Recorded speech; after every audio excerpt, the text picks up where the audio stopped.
Hello. So yesterday we tracked our sleep.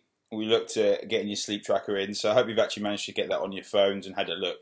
Probably cost you about £1.50 or something like that if you've got the pro version, or then you can probably get a free version anyway. But yeah, so looking at tracking your sleep, getting into the REM levels of sleep and seeing what we're actually doing.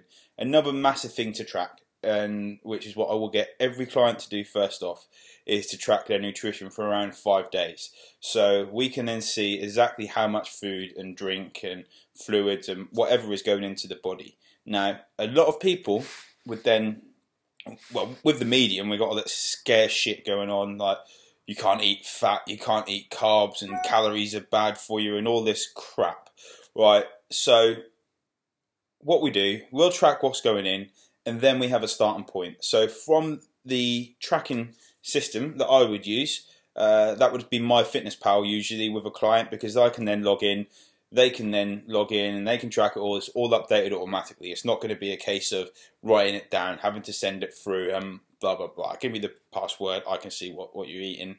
It's not intrusive or anything like that. So the more honest the food diary and the more honest the nutrition that you track is actually is, that's the best way that is actually going to be where we go from there. So we would then see how many calories you're having and see how many calories you're needing as well. So that's another way where we're tracking sleep. If you're using the actual activity tracker, that's going to tell you how many calories you are basically needing on average through the week. So we would have a proper starting point. And a lot of people that I've noticed in the endurance world, and in fact just general gym goers as well, don't actually eat enough. That sounds pretty crazy in a world where we're actually the fattest we've ever been.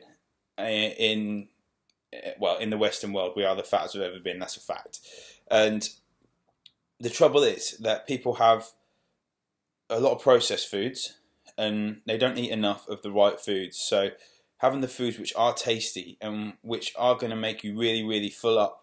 Now, some people track their foods and then they don't eat the fats, and then they don't eat enough carbs, and they end up eating just protein, and yeah, you're not going to have enough calories to actually do the level you're doing and do the amount of work you're doing. If you don't do that, and you don't fuel the actual body, if you imagine it like a car, you're not going to be able to get from Land's End to Norwich, got to big up Norwich there, on £10 worth of petrol. You're going to have to put in the right amount of fuel to get there. If not, you're going to really screw your car over. It's going to go on empty. It's going to be, it's going to be screwed basically. So that's going to be the same with your body. If you do not put enough fuel in you to do the level of activity you want to do, your body is going to get stressed. That is then going to hold on to fats because it thinks it's going into starvation mode. And what will happen is it will hold that fat around those vital organs because it is survival of the fittest at the end of the day.